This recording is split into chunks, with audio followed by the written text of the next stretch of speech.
Hey guys, welcome back. In this video, we're going to talk about van der Waals equation and then partial pressure. All right, and then get into a little gas stoichiometry, and then the next video will be gas stoichiometry, and that'll wrap it up.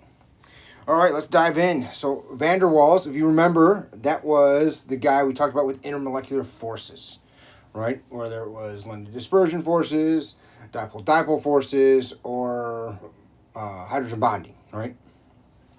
And so the ideal gas law, P V equals N R T. Right? In fact, I need to move the V over a little bit, sorry. All right, so P. So the observed pressure, right? The observed pressure is smaller than the ideal pressure because the molecules hold each other back, all right? Because there's an interaction. There's actually like these particles like each other, right? There's an attraction to each other, all right? Whether it's a very minimal or more than minimal, there is a smaller observed pressure than what we would think. And so now, with this, the correction is this A for attraction. Right, just call it that. I'm going to call it that. We're not going to dive in what it is. Times N, which again is number of moles. V for the volume. Squared. All right, and so that is the P term. All right, and so A, right, this is the correction for intermolecular forces, and A is a constant that depends on the gas.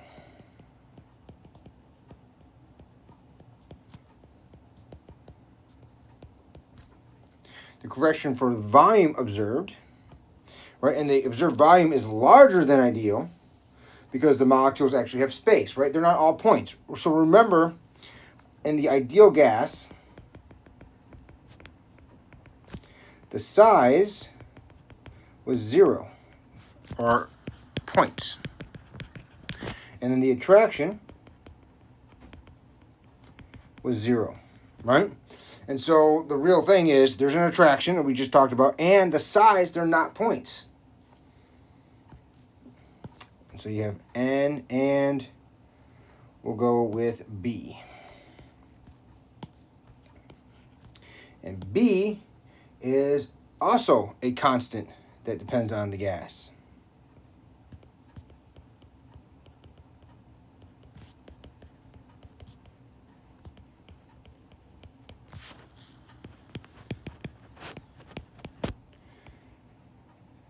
All right. So we have a correction for intermolecular forces and a correction for particle volume. Now, I have yet to, on a test, ask this question with the real gas, all right? But it's there, okay? It is there, and it's important. Like, if you're going to do gas chemistry, this is important, right? If you're just doing, like, the general chemistry and whatnot, but if you're going to actually do stuff with real gases, it does come into play. Now, a little note. A is more important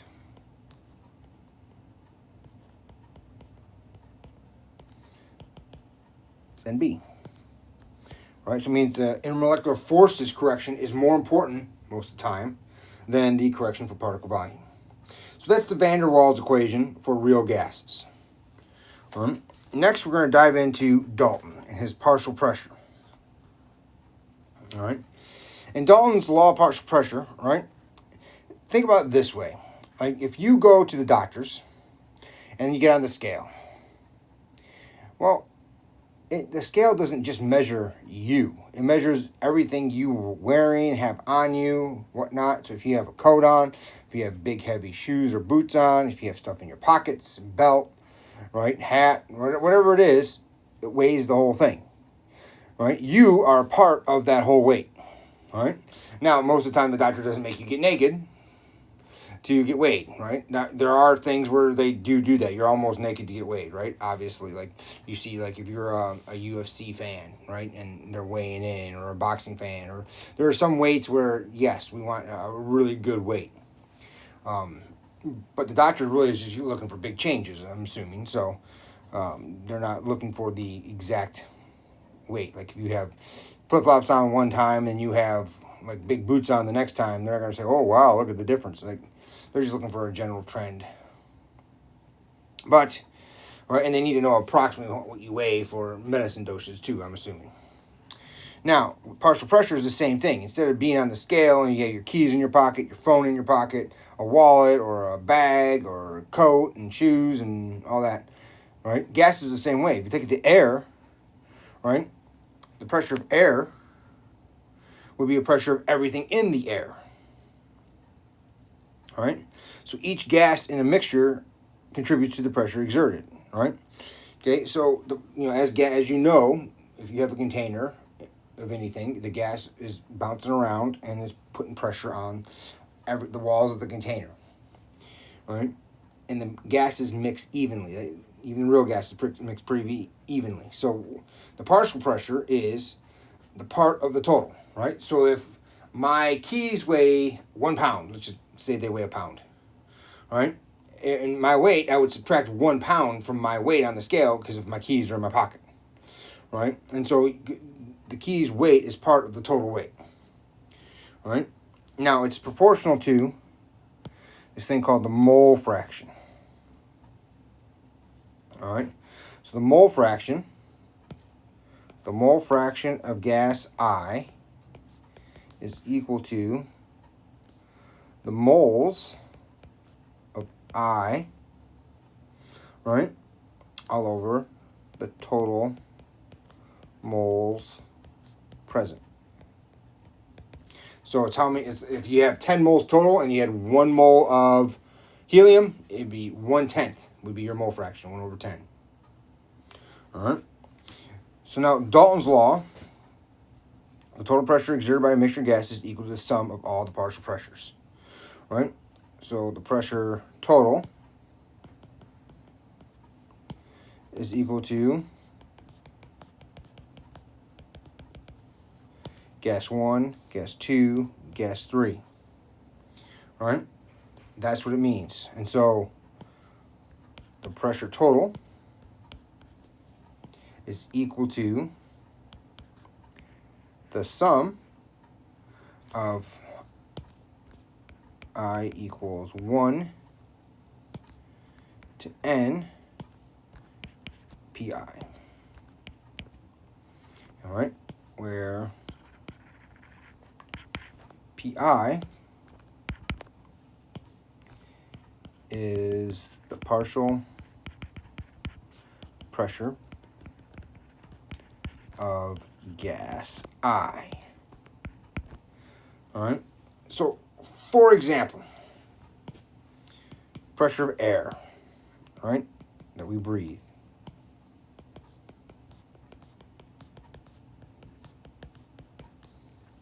So the first thing that we breathe, most of what we breathe is nitrogen gas. Nitrogen gas, number 1 component of air. The second gas we breathe is oxygen gas. The third gas we breathe is argon. So that's over 99% of air right there. Right? It's like almost, what is that? It's 78%, 79% nitrogen, 20-ish percent oxygen, and almost 1% argon. And then everything else we contribute in trace. All right? And so that's what air is. So that's the total pressure of air. Well, if it's 20% nitrogen, 20% oxygen, it's the pressure of air is 20% of pressure of oxygen is 20% of that of air. Now for one gas,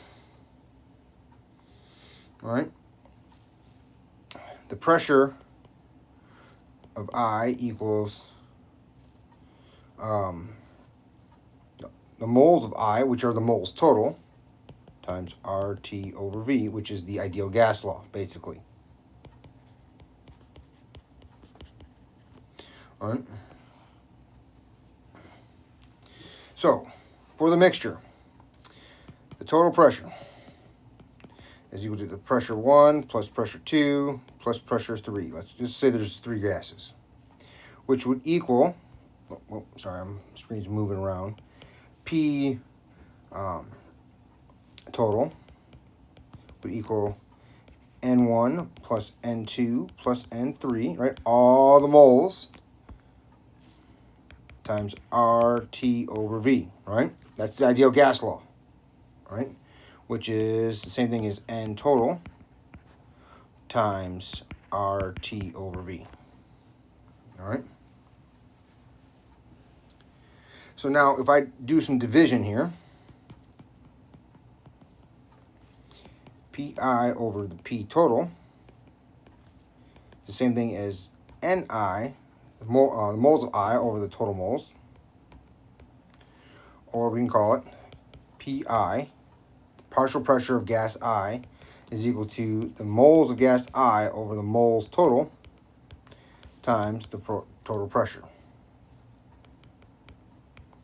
So the pressure of gas I is equal to the mole fraction of I times the total pressure.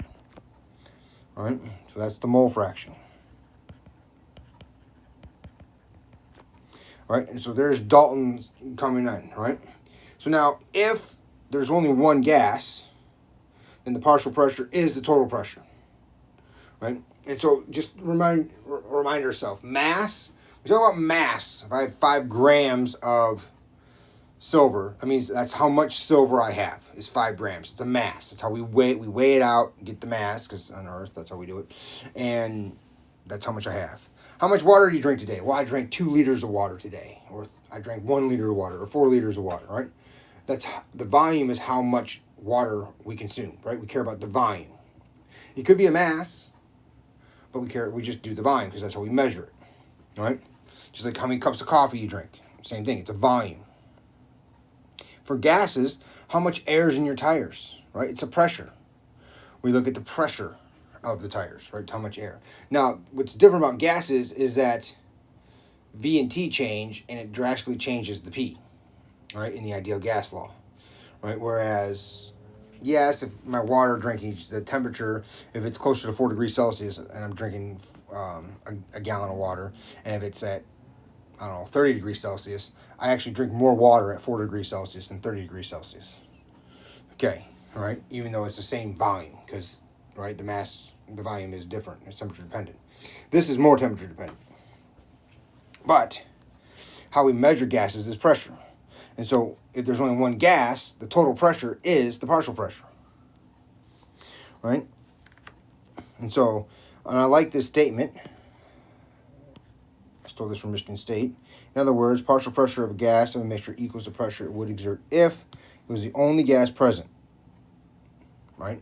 And so, look at the atmosphere. If we took away all the nitrogen, all the argon, and all the trace gases, it was just oxygen, it would just be all oxygen, but the oxygen would not change. We would have an adjustment, but the amount of oxygen would not change. All right? So now let's do a couple examples of this. Partial pressure.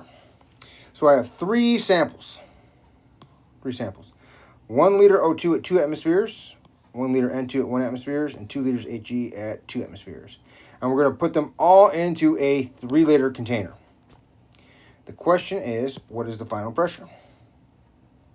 And it's very important that we assume the temperature remains unchanged. Now, if you've ever done transfer of gases, you know that's not true. However, you know that even if you have like the little dusters for your keyboard, you know, those little compressed air dusters, right? You use that, it gets cold, doesn't it, when you use it? However, it ain't very long, you come back to it, and it's back to the ambient temperature, right? So even though the temperature is going to change, after a couple hours, it's back to the original temperature. of the surroundings. So we can assume that, and it's okay. So let's draw a picture. I have now this is my 3-liter container. It has a pressure gauge on it, and I want to know what that needle is going to say. That makes sense? We want to know where we're at. And so what we're going to have here is our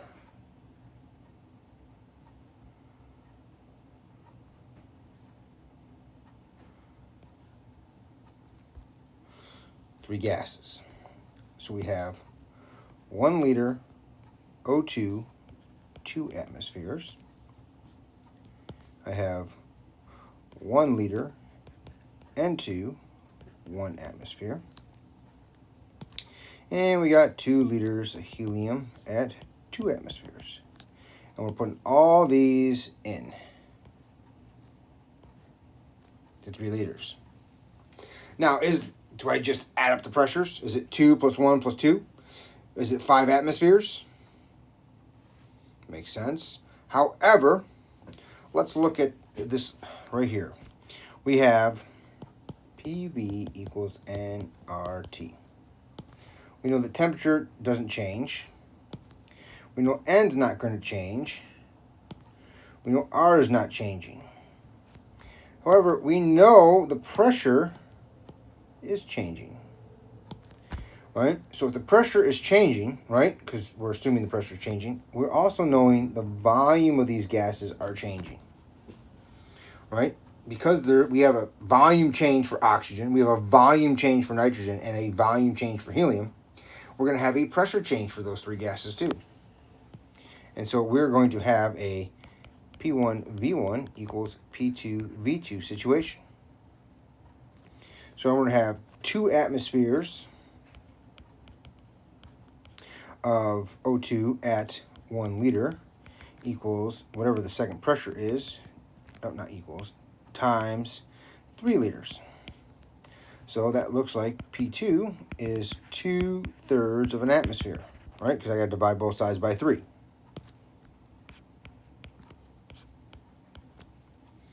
All right. So for oxygen, pressure of O2 is now going to be to 2/3 atmosphere. And that kind of makes sense, right? Because you're taking 1 liter, you're making it 3 times as big.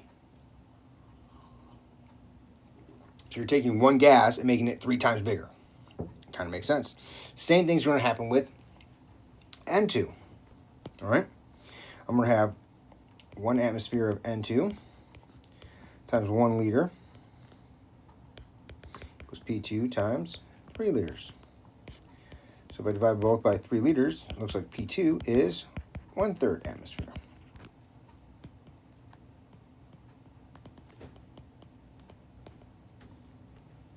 Helium, same thing. I have 2 atmospheres now and 2 liters. P2 times 3 liters.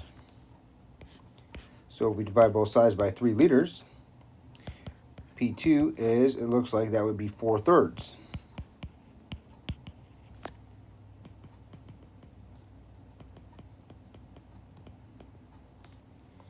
So now the total pressure, here's the Dalton law part, right? So what we just did there is really Boyle's law. Right? Now we're doing partial pressure, which is Dalton, which would be the 3 pressures. The pressure of O2 plus the pressure of N2 plus the pressure of, I'll put HE down, pressure of HE. All right? So that means my total pressure would be 2/3 atmospheres plus 1/3 of an atmosphere plus 4/3, which would be, what is that? That would be 4, 6, 7/3. Now, which is also 2 1/3 atmospheres or 2.3 atmospheres. I'm happy with any of those. Right, that work. All right. Now, next one. Mixture of 40 grams of helium and 40 grams of oxygen at 2 atmospheres pressure. All right, so number 2 here, I have 40 grams of O2. I have 40 grams of HE, and I have 2 atmospheres. What's the partial pressure of helium in this mixture? Well, is it half helium? Is it just 1 atmosphere?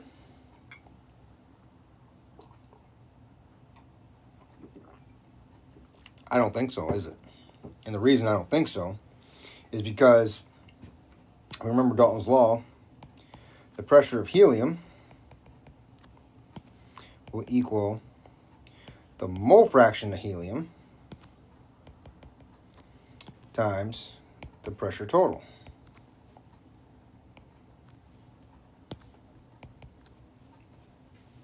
Well, I have the mass ratio, not the mole ratio. So we need to go to moles. We got to get out the calculator.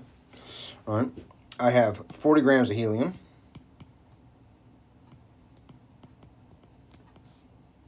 And I look at the periodic table. I look and I see helium is 4.00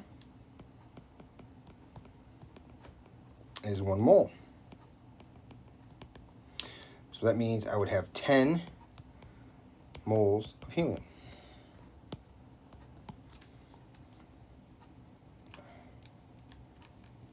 And then we go to oxygen. I have also 40 grams, or we have 40 grams of O2. And we know it's 32 grams of O2 is 1 mole. I think that's 1.25.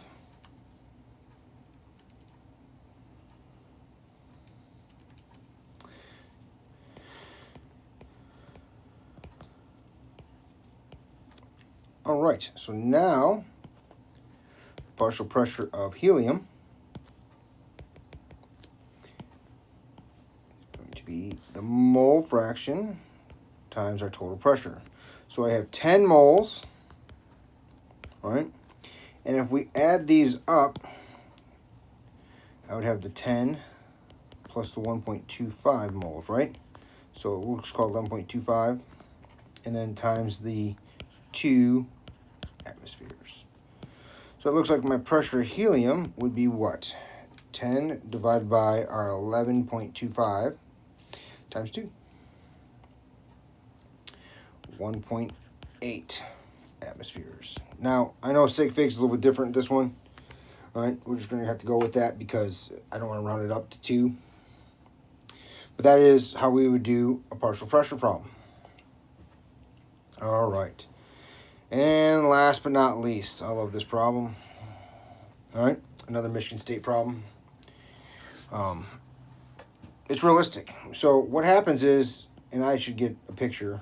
I wish I took a picture when I was there, but I didn't have a smartphone in grad school, believe it or not. They might have been out. The iPhone wasn't out yet.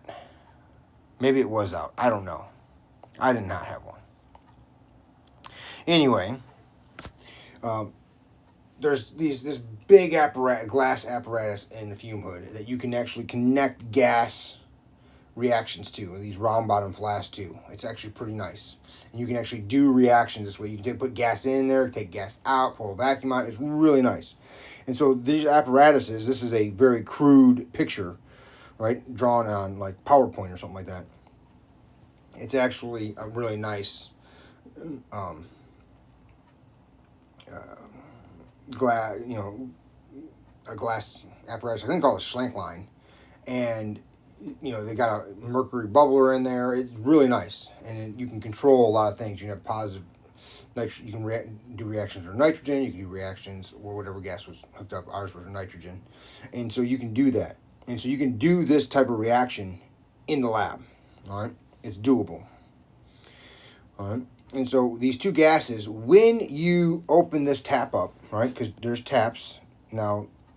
In the real one, there's lots of valves, but we're just going to do with one valve, right? We know that NO is going to uniformly mix with O2, And O2 is going to uniformly mix with NO, right? They're going to evenly mix. Right? The problem is here, I'm not just mixing these gases. There's going to be a reaction too, right? And we're going to make as much product as possible. All right? And so now, we're going to do this before. So let's talk about before the reaction. So step one is the before the reaction, but after opening the valve. All right. So as soon as I open the valve, if I'm just look at NO right here, nitrogen monoxide, if I look at that, I got 4 liters and I got half of an atmosphere. As soon as we open the valve, now my volume goes from 4. I go from 4 liters, now I get an extra 2 liters. We're going to ignore this, so we're just assuming that it doesn't count. All right, so we go 4 liters to 2 liters. Or not 4 liters, we add 2 liters. So I go from 4 liters to 6 liters. So my volume is changing, something else is changing too, right? PV equals nRT. So before the reaction, N's not changing, R's not changing, and we're assuming no change in temperature. So again, I have a P1V1 equals a P2V2 for both of these. All right, this is before the reaction. So we have 0.5 atmospheres. Sorry, 0.50 atmospheres. We have 4 liters equals P2 times 6 liters. So if we do that, I'm going to get half of 4 is 2. P2 would be half of 4, 6 atmospheres. All right, I'm going to leave it this way. I'm going to leave it in fractions. I think it's easier to work in fractions. You don't have to. You can make it 1/3. You can make it 0.33. Does not matter. But I like to leave it in fractions. I have 1.00 atmospheres. I have 2.0 liters, P2, and we have 6 liters. So I get 6 atmospheres for P2. So this is before the reaction. All right. So now for step 2, we got the reaction. What's going to happen here? Well, I have to find my limiting reactant. And I have to go to moles. But I can't go to moles because I don't have the actual temperature. Temperature doesn't change. And so if we go back to this ideal gas law here, PV equals nRT. Once the volume is open, now the volume is fixed, right? So now this doesn't change, this doesn't change, and this doesn't change. So that means is pressure is proportional to moles. So it means if the pressure doubled, the moles doubled. If the pressure halved, the moles halved. We don't necessarily need to know exactly what the moles are. So we can use pressure in place of moles when we have constant volume and temperature. All right, so we gotta find the limiting reactant. So I take my 6 atmospheres and divide that by 2, which is 1/6. And 6 atmospheres divided by 1, which is 2/6. Right? So that means NO is my limiting reactant. All right. So then we got to do 2A would be product. How much product do we make? Well, you start with your moles limiting reactant, but we can use pressure. So we got 6 atmospheres of NO. And we know 2 atmospheres of NO produce 2 atmospheres of NO2. So that means we're going to make 6 atmospheres of NO2 produced. Fantastic. And then 2B, limiting reactant remaining, or non-limiting reactant. Non-limiting reactant. So we're going to take our 2/6 atmospheres of NO. And same setup. We know that 2 atmospheres of NO in this case require 1 atmosphere of O2. So that means we have 1/6, right? Half of 2/6 is 1/6 atmosphere of O2 consumed. All right. So if I start with 2/6 atmospheres of O2 and we use 1/6, that means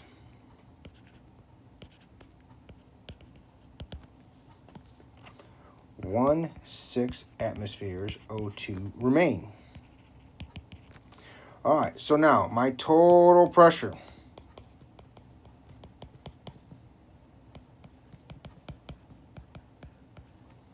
That's horrible.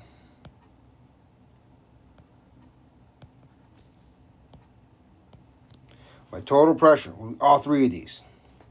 So the total pressure of my limiting reactant, which is 0, right? Because it's limiting reactant. O2, how much remaining is 1/6 atmosphere. And NO2 was 2/6 atmospheres. So 1/6 and 2/6 would be 3/6, or 1/2 atmosphere total. And so that's how I like to do gas stoichiometry. All right, and so the next video, we're going to do a lot of problems. If you have any questions, feel free to reach out. Don't hesitate. And we'll see you next time. Take care, guys. Bye.